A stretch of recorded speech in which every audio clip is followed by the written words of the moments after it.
बहुत बहुत स्वागत है। ये प्रेस कॉन्फ्रेंस में आप पधारे हैं और कल जो संयुक्त किसान मोर्चा की जनरल बॉडी की यहाँ पे मीटिंग हुई थी, क्योंकि उसको चलाने की अध्यक्षता की जिम्मेदारी मुझे दी गई थी, इसलिए आज प्रेस कॉन्फ्रेंस में मुख्य प्रस्तावों को और निर्णयों को रखने के लिए मैं आपके सामने पेश हूँ।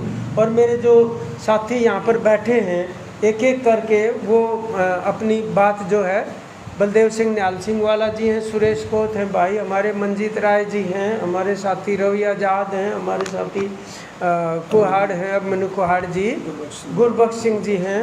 थोड़ा सा आगे चेयर कर लो। पीछे नहीं आप साइड में पीछे।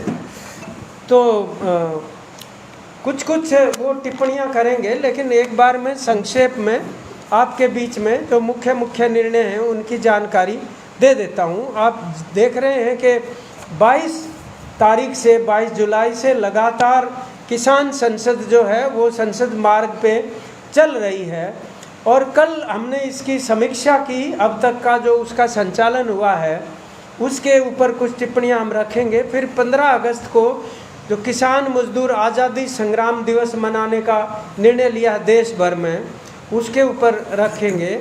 और 9 अगस्त को जो भारत छोड़ो 1942 का है, उसकी तर्ज पे आज के संदर्भ में किसान आंदोलन के दृष्टिगत और आज जो देश की सामाजिक और आर्थिक अर्थव्यवस्था है उसके मद्देनज़र जो स्लोगन दिया गया है कि कारपोरेट खेती छोड़ो और मोदी गद्दी छोड़ो।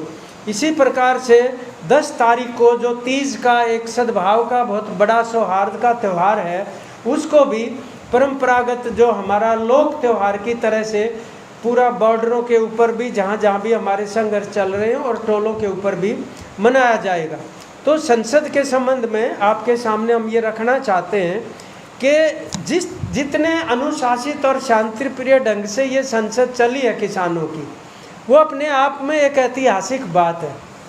और संसद का जिस तरीके से छवि बना दी गई है, आज वहाँ कुछ भी बहस नहीं हो पा रही। जिस तरीके की जिद सत्ता पक्ष लगा के बैठा है, वो ना तो 3 कानूनों और एमएसपी को डिस्कस करने को तैयार है और ना ही वो पेगासस के सवाल पे।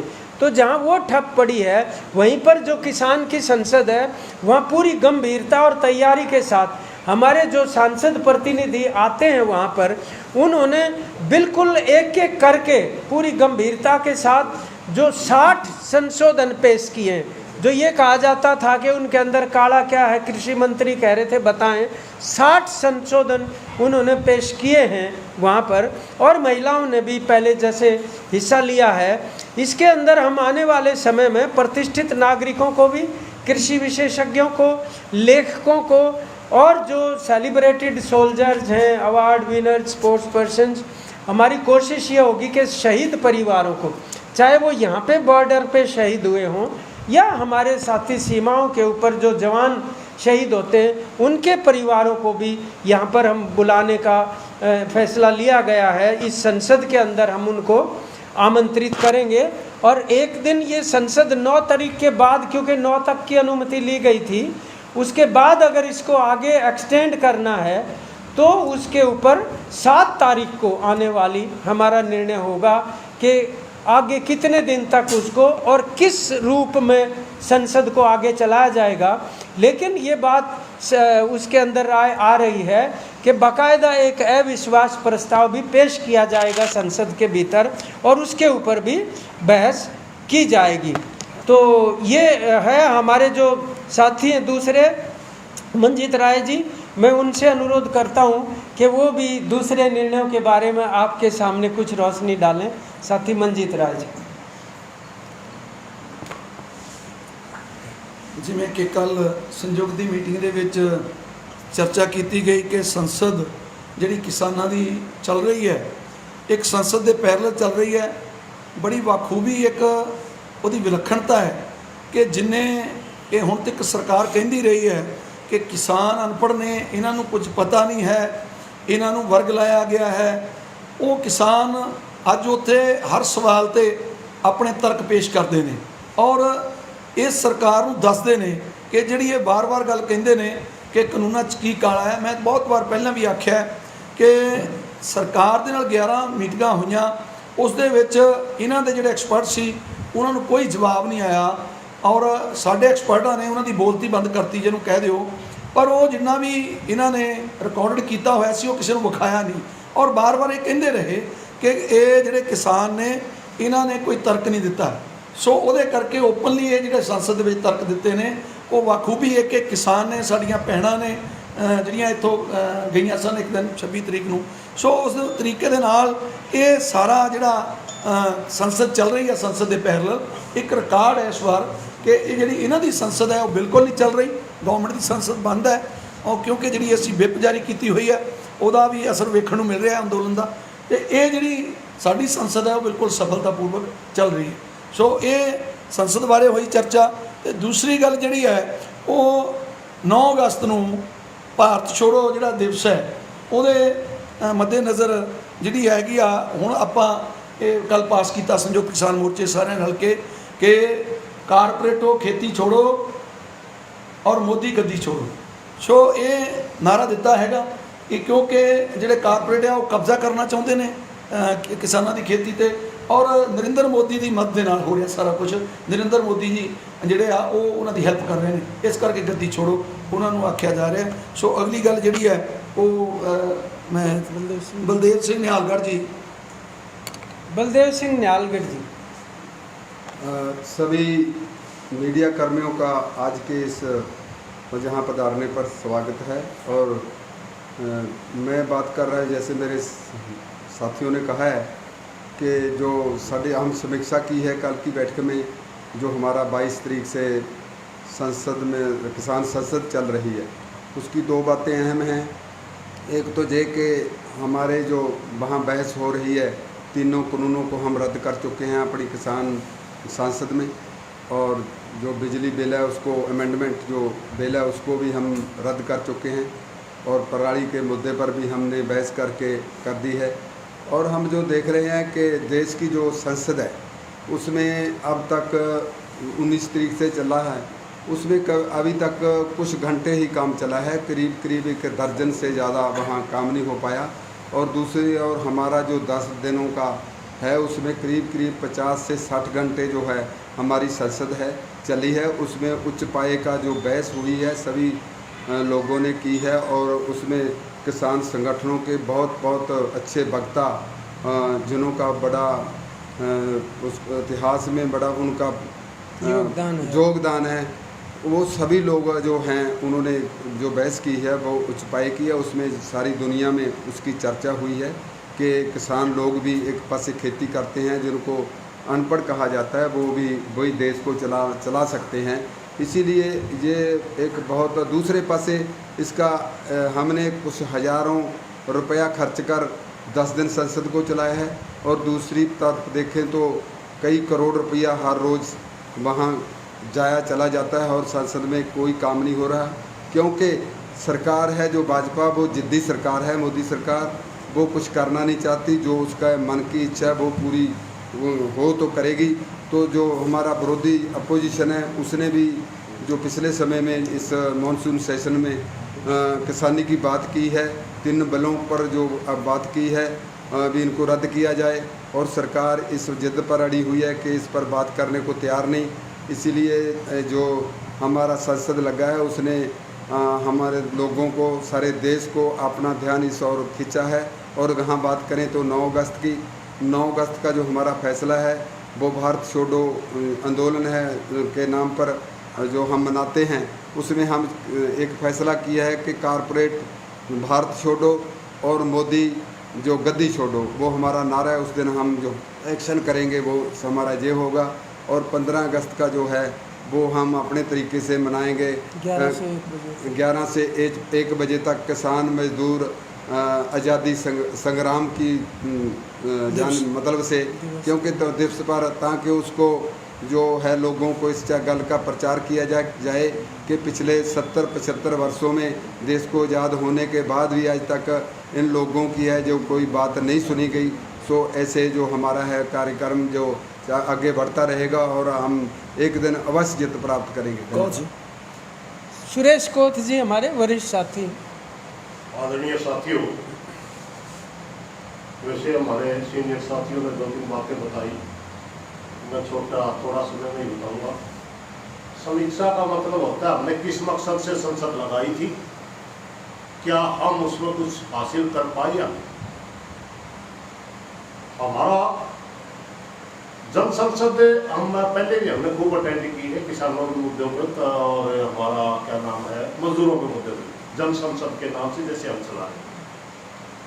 मगर उस समय एक बात होती थी, किसी कोई प्रस्ताव पेश करके हम किसी मंत्री को भेज देते थे, ज़्यादा से ज़्यादा उसके ऊपर वो रद्दी की टोकरी में चला जाता था।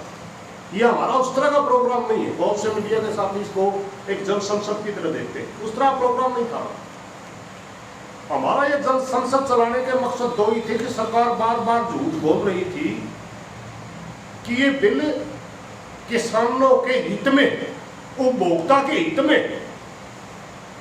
हमने पूरी जनता के सामने ये बिल रखने थे कि ये किसके हित में। देखिए, हम अलग अलग क्लॉज पे हमने वहां बहस की। जैसे हमने शुरुआत की मंडी एक्ट से,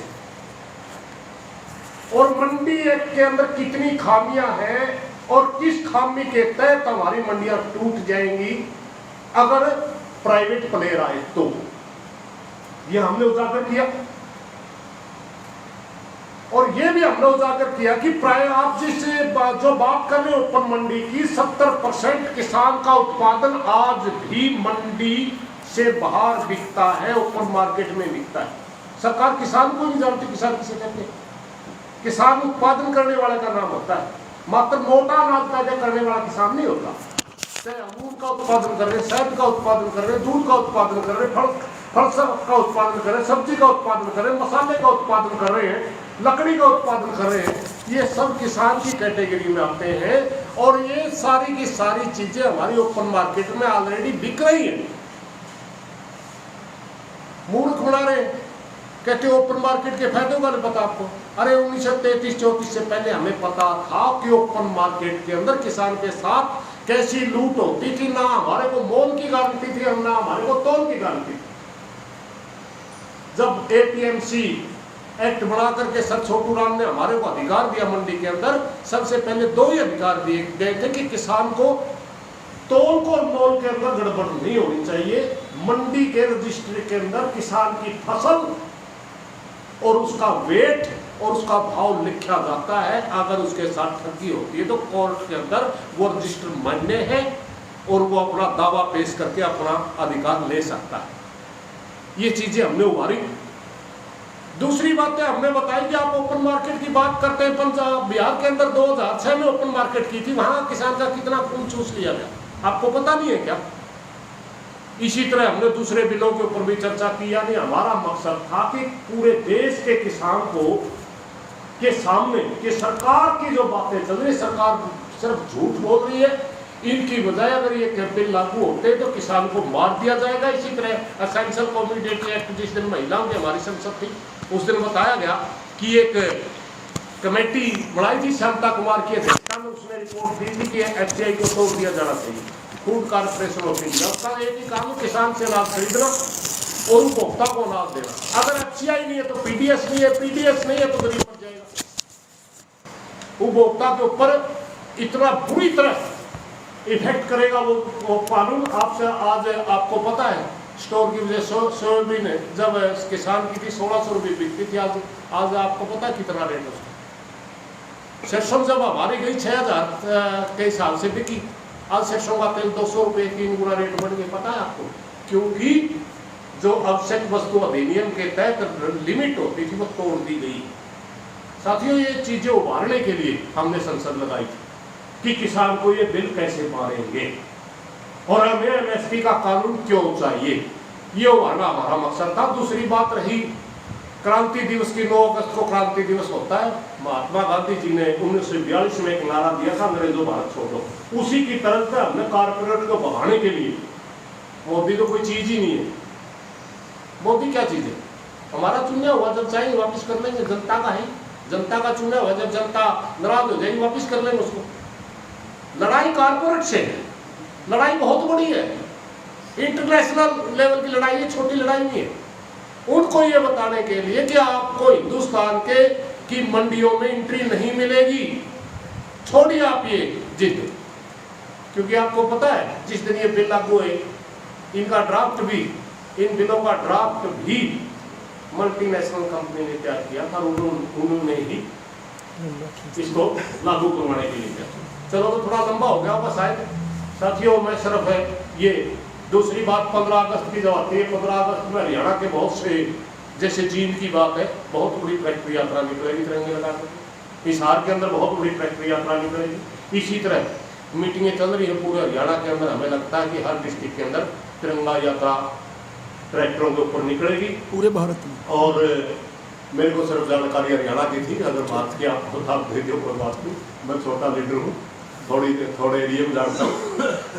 तो साथियों हमारा प्रोग्राम पूरे देश में है और हम अपने तरीके से हमारा तिरंगे का सम्मान करते हुए, क्योंकि हमारे ऊपर ब्लेम भी लगा था ना सरकार ने, जितना सम्मान हम करते हैं इतना सम्मान ये लोग नहीं करते। इन्होंने तो 40-45 साल तक तिरंगा अपने ऑफिस में नहीं चढ़ाया। आज किसान के आंदोलन में मजबूर कर दिया कि हरियाणा के अंदर तिरंगा यात्रा निकाल रहे, जो तिरंगे को जलाते थे, आज वो RSS वाले तिरंगे का सम्मान करने पर मजबूर कर दिए हम लोगों ने। इन्हीं बातों के साथ कोई गलत बात नहीं, काफी सारा धन्यवाद। रवि आजाद जी, सभी मीडिया के साथी, हमारी मीटिंग के अध्यक्ष और सभी हमारे नेतागण, साथियों सारी मुख्य बातें आ चुकी हैं। 2-3 बातें आपके माध्यम से सबसे साझा करना चाहेंगे। एक तो मीटिंग में ये निर्णय हुआ है संयुक्त किसान मोर्चा की ओर से कि बीजेपी ने एक षड्यंत्र 26 जनवरी को तिरंगे के नाम पे रचा था, जो पूरी तरह से उनका एजेंडा धराशायी हो गया था। अब दोबारा से उन्होंने हरियाणा, जो इस आंदोलन की एक बहुत बड़ी ताकत है, हरियाणा के अंदर तिरंगा यात्रा बीजेपी निकाल रही है और संयुक्त किसान मोर्चा ने उस षड्यंत्र को समझ करके और ये फैसला किया कि हम इस तिरंगा यात्रा का विरोध नहीं करेंगे। गांव बंदी और जो घोषित कार्यक्रम है बीजेपी जेजेपी, उनके कार्यक्रमों का विरोध शांतिपूर्ण तरीके से जारी रहेगा। दूसरा निर्णय ये भी हुआ है, बहुत सारी जगह से ऐसी स्टेटमेंट आ रही है हरियाणा में कि जो सरकारी 15 अगस्त के कार्यक्रम होते हैं उनमें हम झंडा नहीं फहराने देंगे।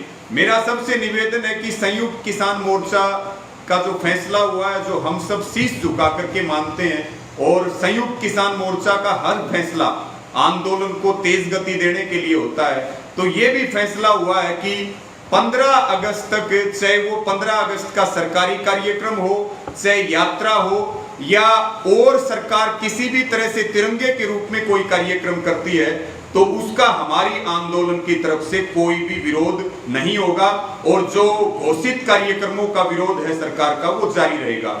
और इस बात को सभी साथी, आपके माध्यम से निवेदन है, इसके ऊपर बहुत गहनता से काम करें। और अभी हरियाणा ने एक नई शुरुआत की, आप लगातार देख रहे, टिकरी बॉर्डर पे, सिंघू गाजीपुर बॉर्डर के ऊपर कावड़ यात्रा के तर्ज पे किसान संघर्ष यात्राएं निकाली जा रही, जिसमें हरियाणा के युवा पेड़ पौधों से लेकर के और मिट्टी पानी, क्योंकि अब पूरा देश इन बॉर्डरों को एक धाम मानता है और वो यहाँ आकर के जल चढ़ा रहे हैं, गांव की मिट्टी चढ़ा रहे हैं। तो एक तो इन सभी युवाओं को हम दिल से सैल्यूट करते हैं, यहाँ उनके लिए स्वागत की भी व्यवस्था की गई है। सबसे ये भी अपील है कि अनुशासन किसी कीमत पे ना तोड़े और बॉर्डर से आगे हमें नहीं जाना, ये सब साथी नोट करें। और हरियाणा की सरकार बार बार जहां से यात्राएं आ रही हैं, वहां पुलिस प्रशासन के माध्यम से हमारे आंदोलनकारी साथियों को तंग करने का काम किया जा रहा है। तो हम संयुक्त किसान मोर्चा की ओर से हरियाणा सरकार और पुलिस प्रशासन को भी ये चेतावनी भी है और निवेदन भी है कि वो उनके रास्ते में रोड़ा डालने का काम ना करे। और अंतिम बात मैं आपके माध्यम से निवेदन करूंगा, कल रोहतक में जननायक जनता पार्टी, जो बीजेपी के गठबंधन का हिस्सा है, उसके स्टूडेंट ऑर्गेनाइजेशन का MDU यूनिवर्सिटी के अंदर वार्षिक कार्यक्रम है और हमारे विरोध का ऐलान है, लेकिन विरोध शांति प्रिय तरीके से रहेगा। देवीलाल पार्क है रोहतक का, वहां सभी खापे संगठन सभी साथी वहां इकट्ठा होंगे सुबह 10 बजे और उसके बाद काले झंडे दिखाने का, विरोध करने का काम करेंगे। मेरी सबको ये अपील है कि विरोध जोरदार करना है लेकिन शांतिप्रिय तरीके से करना है। और ये वही जननायक जनता पार्टी है जो चौधरी देवीलाल की आत्मा को जिसने ठेस पहुंचाई और जिन्होंने किसान और गांव के वोट लेकर के हमारा नाश करने का काम किया। धन्यवाद साथियों। और सर अभिमन्यु पवार जी। प्रेस के सभी बंधुओं को हाथ जोड़ के नमस्कार। सभी बातें आ गई हैं, 3 छोटी छोटी बातें हैं, महत्वपूर्ण बातें। पहला तो ये है कि जिस तरीके से हमारे साथियों ने बताया कि अब तक किसान संसद में किन किन मुद्दों पर चर्चा हुई है। 4, 5, 6 यानी आज से शुरू हुई है MSP के ऊपर चर्चा। जिस तरीके से तीनों काले कानून रद्द कराना बहुत इंपॉर्टेंट मुद्दा है, उतना ही इंपॉर्टेंट मुद्दा MSP गारंटी कानून बनवाना है और ये दोनों हमारी प्रमुख मांगे रही हैं। तो आज, कल और परसों बड़े ही विस्तार से विस्तृत तरीके से MSP के ऊपर चर्चा होगी। कल कुछ जो इकोनॉमिक एक्सपर्ट हैं वो भी आएंगे हमारे में किसान संसद में और वो इस पे अपना इनपुट देंगे MSP गारंटी कानून के अलग अलग एंगल्स के ऊपर, अलग अलग उसके पॉइंट्स के ऊपर। और आप देखिए इसमें कई राइटर्स भी आ रहे हैं, बहुत सारे साथी इसमें हमारे आ रहे हैं। और जो बीजेपी ये बार बार कहती है कि ये सिर्फ 2.5 राज्यों तक आंदोलन सीमित है, तो इस किसान संसद ने एक चीज तो दिखा दी। इस किसान संसद में केरल से भी हमारे किसानों ने पार्टिसिपेट किया, कर्नाटका से भी कर रहे हैं, तेलंगाना से भी कर रहे हैं, आंध्र प्रदेश से कर रहे हैं, टोटल मिला के असम से भी कर रहे हैं। 22 राज्यों के किसानों ने इस किसान संसद में पार्टिसिपेशन किया है। तो ये पूरा जो किसानों का पार्टिसिपेशन बीजेपी RSS के उस झूठ की पोल खोल देता है जिसमें वो बार बार ये दुष्प्रचार करते हैं कि ये मात्र 2.5 राज्यों तक आंदोलन सीमित है। इसके अलावा एक महत्वपूर्ण बात ये भी है, जो ये तो भाई ने बता ही दिया कि भाई जो तिरंगा यात्रा निकाल रही है बीजेपी, उसका हमने ये तय किया है मोर्चा ने कि भाई उसका हमें अभी विरोध नहीं करना है, क्योंकि बीजेपी का एजेंडा ये है कि वो तिरंगे को आगे करके, और यदि किसान उनका विरोध करते तो बीजेपी एक प्रोपोगेंडा करती कि किसानों ने तिरंगे का अपमान कर दिया। तो बीजेपी की उस चाल को समझते हुए पूरे मोर्चे ने यह तय किया है कि भाई इनकी तिरंगा यात्रा का हम विरोध नहीं करेंगे। जो तिरंगे की आड़ में जो बीजेपी राजनीति करना चाहती है उसको हम समझ गए हैं, उनकी चाल में हम नहीं फंसेंगे। हम तिरंगे का मान सम्मान, उसकी मर्यादा, उसके स्वाभिमान को ध्यान में रखते हुए यह फैसला लिया है। 15 तारीख को संयुक्त किसान मोर्चा ने यह तय किया है कि पूरे देश भर में 11 से 1 बजे तक किसान मजदूर आजादी संग्राम दिवस मनाया जाएगा, जिसके तहत किसान ब्लॉक और तहसील लेवल पे अपने ट्रैक्टरों पे तिरंगे झंडे, उसके साथ अपने संगठन के झंडे बांध के वहां पे अपने मोटरसाइकिल हो, गाड़ियां हो, वो अपना कार्यक्रम करेंगे। और एक ये बात हम स्पष्ट कर देना चाहते हैं, बिल्कुल कल ये मीटिंग में बिल्कुल पूरे तरीके से पास हुआ पूर्ण बहुमत से। 15 तारीख को हमारा दिल्ली के अंदर जाने का कोई कार्यक्रम नहीं है। कोई भी हमारी यात्रा होगी जो उस दिन कार्यक्रम जो हम दिवस मना रहे हैं वो डिस्ट्रिक्ट हेडक्वार्टर पे हो सकती है, तहसील ब्लॉक गांव के लेवल पे हो सकती है, लेकिन हमारी कोई भी यात्रा, कोई भी कार्यक्रम हमारा उस दिन दिल्ली में जाने का बिल्कुल भी नहीं है।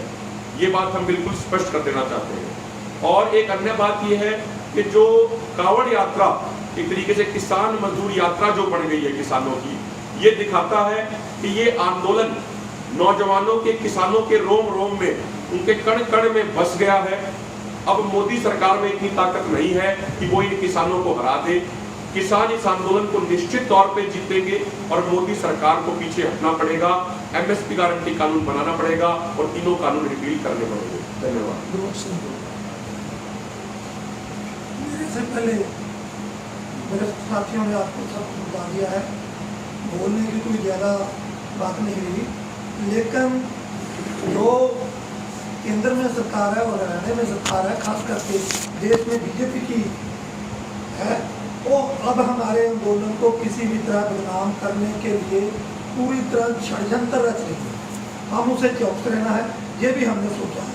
यही कारण है कि हमने जो तिरंगा यात्रा 1 अगस्त से लेकर 14 अगस्त तक रहने होगी, उसमें किसी किस्म का विघ्न ना डालने का फैसला किया।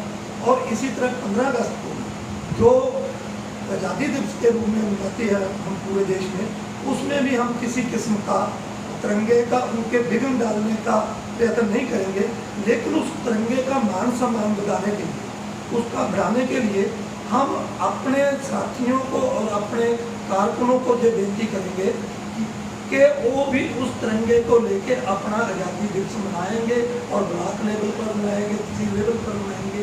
और ऐसा है कि जो देश के सामने पहले किसान को अलगाववादी, खालिस्तानी, माओवादी का नाम देने की कोशिश की थी, इस सारी प्रक्रिया में 22 जुलाई से जो अपना किसान संसद चल रही है, इसने और साढ़े कार्यक्रमों ने जो देश के सामने सरकार का पक्ष था उसको पूरी तरह मतलब रद्द किया है। और किसान का ये आंदोलन शांतिपूर्ण और किसानी मनाने तक चलने रहने का जो अहद है उसको पूरा करने के लिए पूरे देश के सामने रखा और पूरे देश उतने देश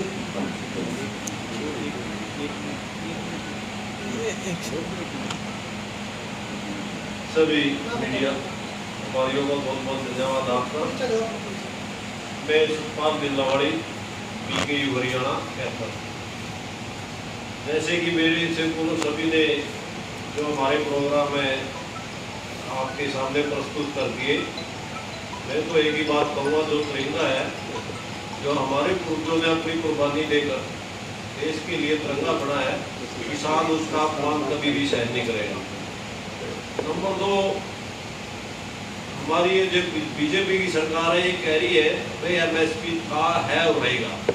आज मैंने देखा फेसबुक पे दिए खबर, भाई अमेरिका ने भारत सरकार से कहा अगर भारत सरकार MSP को ख़त्म नहीं करेगी तो अमेरिका उसको सारी मदद देनी बंद कर देगा, जो भी आर्थिक सहायता देता है तो अमेरिका उससे पीछे हट जाएगा। तो ये इनकी पोल खुल गई कि ये डब्ल्यूटीओ और अमेरिका के दबाव में जो ये खेल रच रहे, जो ये षड्यंत्रकारी खेल खेल रहे हैं, मैं मोदी जी को बताना चाहता हूँ कि किसान जब सृष्टि रची है, किसान था, किसान है और रहेगा। किसान को पूछने वाला जो किसान को खत्म करना चाहता है वो चले गए, लेकिन किसान ना खत्म होगा जब तक धरती रहेगी, किसान जिंदा रहेगा। जय जवान जय किसान। मैं इससे पहले के विधिवत तौर पे समापन करूं, एक महत्वपूर्ण घोषणा करना चाहता हूं। कल तमिलनाडु से 700 किसानों का एक बड़ा जत्था जो अब रेल में है वो सिंघू बॉर्डर कल पहुंचेगा। और जो साथियों ने आपके सामने रखा है कि भाई ये जो थोड़े से इलाकों का आंदोलन बताने की कोशिश हो रही थी, वो एक के बाद एक, जैसे आप संसद में देख रहे हैं, आसाम से, तमिलनाडु, आंध्रा, तेलंगाना, केरला, सभी जगहों से साथी आ रहे हैं। ये बड़ा जत्था अपने आप में एक बहुत महत्वपूर्ण घटना की तरह से कल पूरा हिंदुस्तान देखेगा कि इतने दूर दराज के इलाके से 700 किसान जो हैं वो यहाँ पर पधारेंगे और सिंघू बॉर्डर और तमाम जो किसान आंदोलन के अगुवा हमारे हैं उनका स्वागत करने के लिए तैयार रहेंगे। धन्यवाद। साथियों, में एक बात भूल गया था, हरियाणा के 2 जिलों के अंदर बारिश की वजह से फसल मारी गई। हम हरियाणा सरकार से प्रार्थना करते हैं SKM के माध्यम से कि स्पेशल गिरदौरी करवा करके बीमा क्लेम देने की कोशिश करें। ऐसा नहीं, पिछले 3 साल से जैसे 1189 करोड़ 18-19 का भारत सरकार की तरफ किसानों का बकाया है, 1090 करोड़ 19-20 का बकाया है, 1070 करोड़ 20 और 21 का बकाया है। इस तरह कल बीमा क्लेम, प्रधानमंत्री बीमा, ये इतना बकाया है। इस तरह तो किसान बिल्कुल आत्महत्या करने पर मजबूर ही नहीं मर जाएगा। इसलिए मेरी प्रार्थना है कि तुरंत स्पेशल गिरदौरी करवा करके किसानों को उचित मुआवजा दिया जाना चाहिए। जिस भाई का बीमा है, बीमा दिया जाना चाहिए। आप कोई अगर सवाल पूछना चाहें तो उसके लिए, नहीं तो फिर आगे हम उसका समाधान। जी जी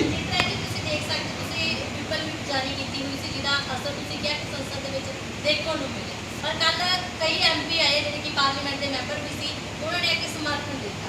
तो किवें तुसीं अगे उन्होंने समर्थन लोगे? फिर जिस हिसाब के नाल उन्होंने कल वैसे तो संसद तो बाहर बिठाया गया क्योंकि स्पष्ट शब्दों में ये भी कहा गया सीगा कि तुसीं बाहर बैठ जाओ। तो किवें देखदे हो, तुसीं समर्थन लोगे फिर उन्होंने? देखो ਅਸੀਂ ਪਹਿਲੇ ਦਿਨ ਤੋਂ ਹੀ ਆਖਿਆ ਸੀਗਾ ਕਿ ਜਿਹੜੇ ਅਸੀਂ ਵਿਪ ਜਾਰੀ ਕੀਤੀ ਸੀ ਔਰ ਉਹਨਾਂ ਨੂੰ ਕਿਹਾ ਸੀ ਕਿ ਤੁਸੀਂ ਗੈਰ ਹਾਜ਼ਰ ਨਹੀਂ ਰਹਿਣਾ, ਉੱਥੇ ਹਾਜ਼ਰ ਰਹਿਣਾ, ਕਿਸਾਨਾਂ ਦੀ ਜਿਹੜੀ ਇਹ ਤਿੰਨੋਂ ਖੇਤੀ ਕਾਨੂੰਨਾਂ ਤੇ ਗੱਲ ਕਰਨੀ ਹੈ ਔਰ ਉਹਦਾ ਬਾਈਕਾਟ ਨਹੀਂ ਕਰਨਾ। ਪਰ ਉਹ ਜਦੋਂ ਸਮਰਥਨ ਦੇਣ ਆਉਣਗੇ ਉਹਨਾਂ ਨੂੰ ਇਹ ਵੀ ਆਖਿਆ ਸੀ ਕਿ ਅਸੀਂ ਤੁਹਾਡੇ ਨਾਲ ਮੰਚ ਸਾਂਝਾ ਨਹੀਂ ਕਰਨਾ, ਤੁਸੀਂ ਆਓ ਜੀ ਆਇਆਂ, ਪਰ ਤੁਸੀਂ ਜਿਹੜੀ ਸਾਡੀ ਗੱਲ ਆ ਉਹ ਸੰਸਦ 'ਚ ਰੱਖੋ। ਇਸ ਕਰਕੇ ਉਹ ਜਦੋਂ ਆਏ ਨੇ ਉਹਨਾਂ ਨੂੰ ਜਿਉਂ ਆਇਆ ਕਿਹਾ, ਪਰ ਉਹ ਸਾਡੇ ਨਾਲ ਮੰਚ ਸਾਂਝਾ ਨਹੀਂ ਕਰ ਸਕਦੇ। ਫਿਰ ਵੀ ਆਉਣਗੇ ਉਹਨਾਂ ਨੂੰ ਜਿਉਂ ਆਇਆ ਕਹਾਂਗੇ, ਪਰ ਉਹ ਜਿਹੜੀ ਅਸੀਂ ਤਦੇ ਮੰਨਾਂਗੇ ਜੇ ਉਹ ਉੱਥੇ ਜਾ ਕੇ ਸੰਸਦ ਦੇ ਵਿੱਚ ਸ਼ੋਰ ਮਚਾ ਕੇ, ਕਿਉਂਕਿ ਉੱਥੇ ਆਪਣੇ ਹੱਕਾਂ ਲਈ ਲੜਨਾ ਪੈਂਦਾ ਹੈ, ਤੇ ਜੇ ਕਿਸਾਨਾਂ ਦੇ ਹੱਕ ਲਈ ਲੜਨਗੇ ਇਹ ਤਿੰਨੋਂ ਕਾਨੂੰਨ ਵਾਪਸ ਕਰਾਉਣਗੇ ਫਿਰ ਅਸੀਂ ਮੰਨਾਂਗੇ ਕਿ ਸਾਡੇ ਹਿਤੈਸ਼ੀ ਨੇ। ਕਿਉਂਕਿ ਜਿਹੜਾ ਹੁਣ ਤੱਕ ਮਾਹੌਲ ਬਣਿਆ ਸਾਰਾ ਇਹ ਮਾਹੌਲ ਅਸੀਂ ਸਮਝਦੇ ਇਹਨਾਂ ਸਾਰਿਆਂ ਦੀ ਦੇਣ ਹੈ। ਜੇ ਅੱਜ ਇਹ ਉੱਥੇ ਬਾਈਕਾਟ ਕਰ ਸਕਦੇ ਨੇ, ਉੱਥੇ ਸ਼ੋਰ ਮਚਾ ਸਕਦੇ ਨੇ, ਸੰਸਦ ਦੇ ਵਿੱਚ ਵਿਘਨ ਪਾ ਸਕਦੇ ਨੇ ਚੱਲਣ 'ਚ, ਤੇ ਜਦੋਂ ਇਹ ਕਾਨੂੰਨ ਆਏ ਸਨ ਉਦੋਂ ਵੀ ਕਰ ਸਕਦੇ ਸਨ, ਪਰ ਉਦੋਂ ਨਹੀਂ ਕੀਤਾ। ਉਹਦਾ ਖਮਿਆਜਾ ਅੱਜ ਕਿਸਾਨ ਭੁਗਤ ਰਹੇ ਨੇ ਕਿ 8 ਮਹੀਨੇ ਤੋਂ ਸੜਕਾਂ ਦੇ ਕਿਹਾ ਗਿਆ ਪਹਿਲਾਂ ਕਿਉਂ ਨਹੀਂ ਇਹ ਤੁਹਾਡੇ ਆਪਾਂ ਕਹਿ ਸਕਦੇ ਹੱਕ ਦੇ ਵਿੱਚ ਬੋਲੇ, ਕਿਉਂਕਿ ਪੀਪਲ ਵਿਪ ਤਾਂ ਹੁਣ ਜਾਰੀ ਹੋਈ ਹੈ, ਪਰ ਪਹਿਲਾਂ ਵੀ ਤੁਸੀਂ ਦੇਖਿਆ ਕਿ ਕਈ ਕਿਸਾਨਾਂ ਨੇ ਸੰਸਦ ਦੇ ਵਿੱਚ ਵੀ ਨਹੀਂ ਆਵਾਜ਼ ਉਠਾਈ ਸੀ। ਜਿਹੜੇ ਖੁਦ ਪ੍ਰਤਾਪ ਸਿੰਘ ਬਾਜਵਾ ਦਾ ਤਾਂ ਇਹਨਾਂ ਵੀ ਕਹਿਣਾ ਹੈਗਾ ਕਿ ਸਾਨੂੰ ਪਹਿਲਾਂ ਮੌਕਾ ਨਹੀਂ ਦਿੱਤਾ ਗਿਆ। ਉਹ ਕਹਿੰਦੇ ਕਿ ਹੁਣ ਸਾਨੂੰ ਕਿਸਾਨਾਂ ਨੇ ਕਿਹਾ ਤੇ ਅਸੀਂ ਸਮਰਥਨ ਵੀ ਦੇ ਰਹੇ ਹਾਂ। ਵੇਖੋ ਪ੍ਰਤਾਪ ਸਿੰਘ ਬਾਜਵਾ ਜੀ ਆਪ ਕਹਿੰਦੇ ਨੇ ਮੈਂ ਕਿਸਾਨ ਹਾਂ, ਮੈਂ ਕਿਸਾਨਾਂ ਦਾ ਪੁੱਤਰ ਹਾਂ, ਫਿਰ ਉਹਨਾਂ ਨੂੰ ਪਹਿਲਾਂ ਵੀ ਪਤਾ ਹੋਣਾ ਚਾਹੀਦਾ ਸੀ ਵੀ ਇਹ ਗੱਲ ਜਿਹੜੀ ਆ ਪਹਿਲਾਂ ਆਪਾਂ ਚੁੱਕਣੀ ਸੀ। ਚਲੋ ਹੁਣ ਉਹਨਾਂ ਨੇ ਵਿਪ ਜਾਰੀ ਕੀਤੀ ਤੇ ਚੱਕੀ ਆ, ਅਸੀਂ ਕਹਿੰਦੇ ਦੇਰ ਆਏ ਦਰੁਸਤ ਹੈ। ਜੇ ਹੁਣ ਉਹਨਾਂ ਨੇ ਗੱਲ ਕੀਤੀ ਆ ਤਾਂ ਕਰਨ, ਅੱਗੇ ਵੱਧ ਕੇ ਕਰਨ। ਮੈਂ ਛੋਟੀ ਜਿਹੀ ਗੱਲ ਹੋਰ ਪੰਜਾਬ ਬਾਰੇ ਕਹਿਣਾ ਚਾਹੂੰਗਾ, ਪੰਜਾਬ ਸਰਕਾਰ ਬਾਰੇ ਤੁਹਾਡੇ ਮਾਧਿਅਮ ਰਾਹੀਂ। ਪਿਛਲੇ ਕੋਈ 3-4 ਸਾਲਾਂ ਤੋਂ ਪੰਜਾਬ ਸਰਕਾਰ ਨੇ ਗੰਨੇ ਦਾ ਰੇਟ ਨਹੀਂ ਵਧਾਇਆ ਔਰ ਗੰਨੇ ਦਾ ਰੇਟ ਜਿਹੜਾ ਹੈ ਉਹ 310 ਰੁਪਏ, ਜਦ ਕਿ ਹਰਿਆਣਾ ਦੇ ਵਿੱਚ 340 ਰੁਪਏ। ਇਹ ਅਸੀਂ ਸਮਝਦੇ ਹਾਂ, ਸਾਡੀ ਡਿਮਾਂਡ ਹੈ ਕਿ ਜਿਹੜਾ ਗੰਨੇ ਦਾ ਰੇਟ ਹੈ ਉਹ ਸਾਡਾ 50 ਰੁਪਏ ਪਲੱਸ ਕਰਕੇ 360 ਕੀਤਾ ਜਾਵੇ, ਕਿਉਂਕਿ ਹਰਿਆਣਾ ਸਰਕਾਰ ਇਸ ਵਾਰ ਮੇਰੇ ਖਿਆਲ 350 ਕਰਨ ਜਾ ਰਹੀ ਹੈ। ਤੇ ਸਾਡਾ ਜਿਹੜਾ ਰੇਟ ਹੈ ਹਮੇਸ਼ਾ ਹਰਿਆਣਾ ਤੇ ਯੂਪੀ ਤੋਂ ਉੱਪਰ ਰਿਹਾ, ਕਿਉਂਕਿ ਸਾਡੀ ਰਿਕਵਰੀ ਵੱਧ ਰਹੀ ਹੈ ਖੰਡ ਦੀ। ਸੋ ਇਸ ਕਰਕੇ ਇਹ ਜਿਹੜਾ ਗੰਨੇ ਦਾ ਰੇਟ ਪੰਜਾਬ ਸਰਕਾਰ ਨੇ ਨਹੀਂ ਵਧਾਇਆ। ਜੇ ਅਗਰ ਪੰਜਾਬ ਸਰਕਾਰ ਰੇਟ ਨਹੀਂ ਵਧਾਉਂਦੀ ਤਾਂ ਫਿਰ ਅਗਰ ਕਿਸਾਨ ਰੋਜ਼ ਜਾ ਕੇ ਕਿਤੇ ਸੜਕਾਂ 'ਤੇ ਉਤਰਦੇ ਨੇ ਤਾਂ ਉਹਦੀ ਜ਼ਿੰਮੇਵਾਰੀ ਪੰਜਾਬ ਸਰਕਾਰ ਦੀ ਹੋਏਗੀ। ਸੋ ਅਸੀਂ ਇਹ ਪੰਜਾਬ ਸਰਕਾਰ ਨੂੰ ਤੁਹਾਡੇ ਮਾਧਿਅਮ ਰਾਹੀਂ ਤਾੜਨਾ ਕਰਦੇ ਹਾਂ ਕਿ ਇਹ ਪਿਛਲੇ ਤੁਸੀਂ 3-4 ਸਾਲਾਂ ਤੋਂ ਰੇਟ ਨਹੀਂ ਵਧਾਇਆ। ਪਿਛਲੇ ਸਾਲ ਹੱਕ ਕੇ ਵਾਅਦਾ ਕਰਕੇ ਜਦੋਂ ਅਸੀਂ ਉਹਨਾਂ ਨੂੰ ਜਾ ਕੇ ਮੰਗ ਪੱਤਰ ਦਿੱਤਾ ਸੀ 50 ਰੁਪਏ ਪਲੱਸ ਕਰਕੇ ਸਾਨੂੰ ਦਿੱਤਾ ਜਾਵੇ, ਮੁੱਖ ਮੰਤਰੀ ਜੀ ਨੂੰ ਮਿਲੇ ਸੀ ਔਰ ਉਹਨਾਂ ਨੇ ਕਿਹਾ ਸੀ ਕੁਝ ਦਿਨਾਂ 'ਚ ਵਧਾ ਦਿੰਦੇ ਹਾਂ, ਪਰ ਰੇਟ ਨਹੀਂ ਵਧਾਇਆ। ਪਰ ਹੁਣ ਉਹਨਾਂ ਨੂੰ ਬੇਨਤੀ ਕਰਾਂਗੇ ਕਿ ਇਹ ਜਿਹੜਾ ਗੰਨੇ ਦਾ ਰੇਟ ਵਧਾ ਕੇ ਇਹ ਸਾਨੂੰ ਜਿਹੜਾ 360 ਰੁਪਏ ਜਿਹੜਾ ਰੇਟ ਸਾਡਾ ਬਣਦਾ ਹੈ ਘੱਟ ਤੋਂ ਘੱਟ ਉਹ ਦਿੱਤਾ ਜਾਵੇ। ਡਿਮਾਂਡ ਤਾਂ ਸਾਡੀ ਜਿਹੜੀ 400-450 ਰੁਪਏ ਹੈਗੀ ਹੈ ਕਾਸਟ ਆਫ ਪ੍ਰੋਡਕਸ਼ਨ ਦੇ ਮੁਤਾਬਕ, ਪਰ ਅਸੀਂ ਉਹਨਾਂ ਨੂੰ ਕਹਿੰਦੇ ਹਾਂ ਵੀ ਸਾਡਾ ਹਰਿਆਣਾ ਤੋਂ ਜਿਹੜਾ ਰੇਟ ਹਮੇਸ਼ਾ ਉੱਪਰ ਹੈ ਸਾਨੂੰ ਇਸ ਵਾਰ ਵੀ ਵੱਧ ਦਿੱਤਾ ਜਾਵੇ। ਜੀ जी जी प्लीज। आप लोग कह रहे हो 15 अगस्त को हम आज़ादी दिवस को मनाएंगे, हाँ जी, आपको लगता है हम आज़ाद हैं आज? इसमें कोई शक नहीं कि ब्रिटिश साम्राज्यवाद से हम आज़ाद हुए, इसमें कोई शक नहीं, वो राजनीतिक आज़ादी मिली थी। लेकिन जिस प्रकार का देश के अंदर वातावरण है आज, उस आज़ादी के लिए भी और देश की संप्रभुता के लिए भी बहुत गहरी चुनौती दरपेश है। इसलिए हमें वास्तविक आज़ादी हासिल करने के लिए किसान मजदूर आज़ादी संग्राम दिवस का आह्वान किया है। और ये केवल एक दिन मनाने का ही मसला नहीं है, बल्कि असली आज़ादी प्राप्त करने के लिए, ताकि आर्थिक खुशहाली भी लोगों के अंदर आए और ये जो गैर बराबरी है बहुत ही भोंडे किस्म की, ये ख़त्म होनी चाहिए। ये है हमारा लक्ष्य और उद्देश्य। रवि जी ਨੂੰ ਸਵਾਲ ਹੈ, ਜਿਸ ਹਿਸਾਬ ਦੇ ਨਾਲ ਤੁਸੀਂ ਕਿਹਾ ਕਿ ਹਰਿਆਣੇ ਦੇ ਵਿੱਚ ਬੀਜੇਪੀ ਤਿਰੰਗਾ ਯਾਤਰਾ ਕਰਦੀ ਹੈ, ਕਿਵੇਂ ਦੇਖਦੇ ਹੋ? ਇੱਕ ਇਹ ਵੀ ਕਿਹਾ ਗਿਆ ਕਿ 45 ਸਾਲ ਉਹਨਾਂ ਨੇ ਆਪਣੇ ऑफिस से झंडा नहीं लगाया, पर अब वो बीजेपी जो यात्रा कर रही है, क्या लगता है कि शोषा है? लगता है कि आपको ये तिरंगे का सम्मान कर रही है या यात्रा कर रही है? देखिए, इनका तिरंगे को लेकर के इतिहास बड़ा खराब रहा है। आज़ादी की लड़ाई में भी ये झंडे के नाम पे अंग्रेजों की गोदी में जाकर के बैठ गए थे आरएसएस वाले। उसके बाद 2002 तक आपने जिक्र किया आरएसएस के मुख्यालय पर 26 जनवरी और 15 अगस्त को तिरंगा नहीं फहराया जाता था। और ऐसे बहुत सारे आपको जगह जगह इंसिडेंट मिलेंगे जब इन्होंने संविधान की प्रतियां जलाई, जब इन्होंने तिरंगे को जलाया, तिरंगे को रौंदा। ये इनके मन में तिरंगे का कोई सम्मान नहीं है। तिरंगे का सम्मान हम करते हैं। 132 करोड़ हिंदुस्तानियों की आन बान और शान, हम कट भी सकते हैं, मिट भी सकते हैं। ये इस जन आंदोलन की ताकत है कि भाजपा जो तिरंगा विरोधी है और संविधान विरोधी है, वो संविधान की प्रति भी उठा रही और वो तिरंगे को लेकर के निकल रही, ये इस आंदोलन की एक बहुत बड़ी जीत है जो हम मानते हैं। जी, आप भी तिरंगा यात्रा निकालने जा रहे हैं जी, तो जो बीजेपी सरकार निकाली, आपको क्या लगता है वो समर्थन नहीं ले रही है तिरंगा यात्रा निकालकर, और लोग भी उनके साथ जुड़ेंगे वहां पे? देखिए, ये पूरी तरह से स्पष्ट है हरियाणा के अंदर कि ये एक षड्यंत्र के तहत यात्रा निकाली जा रही है। और असल बात तो अगर मैं कहूं कि इन्होंने तिरंगा यात्रा का जो फैसला लिया उसमें इनकी मंशा ये थी कि आंदोलन की तरफ से विरोध हो, लेकिन इनका एजेंडा तो उसी दिन धराशायी हो गया जब हमने विरोध नहीं किया। लेकिन 15 अगस्त को जो फैसला संयुक्त किसान मोर्चा ने लिया, इन्होंने तो दिहाड़ी वालों से और फंडिंग के दम पे यात्रा ये निकाल रहे हैं, लेकिन हम असल यात्रा निकाल करके दिखाएंगे कि पूरा हरियाणा आंदोलन के साथ है, हर वर्ग, हर युवा, हर किसान। जी, और तिरंगे का सम्मान केवल हम जानते हैं क्योंकि खेत में भी हम हैं और बॉर्डर के ऊपर भी हम हैं, जवान भी हम और किसान भी हम। हमारे एसकेएम की एक वरिष्ठ नेता मेधा पाटकर जी, परसों उनको गिरफ्तार कर लिया गया वहाँ इंदौर में एक आंदोलन के, और 700 मजदूर भी साथ में पकड़े गए। और ये जो रात गई है 12 बजे उनको छोड़ा गया है। कल हमने मीटिंग के अंदर उनकी गिरफ्तारी की बहुत सख्त निंदा की है, और हम ये कहना चाहते हैं कि इस प्रकार से जो लोगों के लोकतांत्रिक अधिकार है संघर्ष करने के, उनको दबाया ना जाए। और हरियाणा में भी अलग अलग जगहों पे, चाहे वो रेड मारने की बात आंदोलनकारियों के यहाँ, या बिजली के सवाल के ऊपर, या फिर मुकदमे बनाने के सवाल पे। एक गांव में सिरसा में एक जगह विरोध करने के लिए जाना था, तो जिस शख्स का विरोध करने जा रहे थे वो वहाँ आए भी नहीं, इसके बावजूद भी 700 आदमियों पे मुकदमा बन गया। तो इन्हीं सूचनाओं के साथ जो है मैं आप सभी का बहुत बहुत धन्यवाद करता हूँ। शुक्रिया। साथियों, आपका बहुत बहुत स्वागत है ये प्रेस कॉन्फ्रेंस में।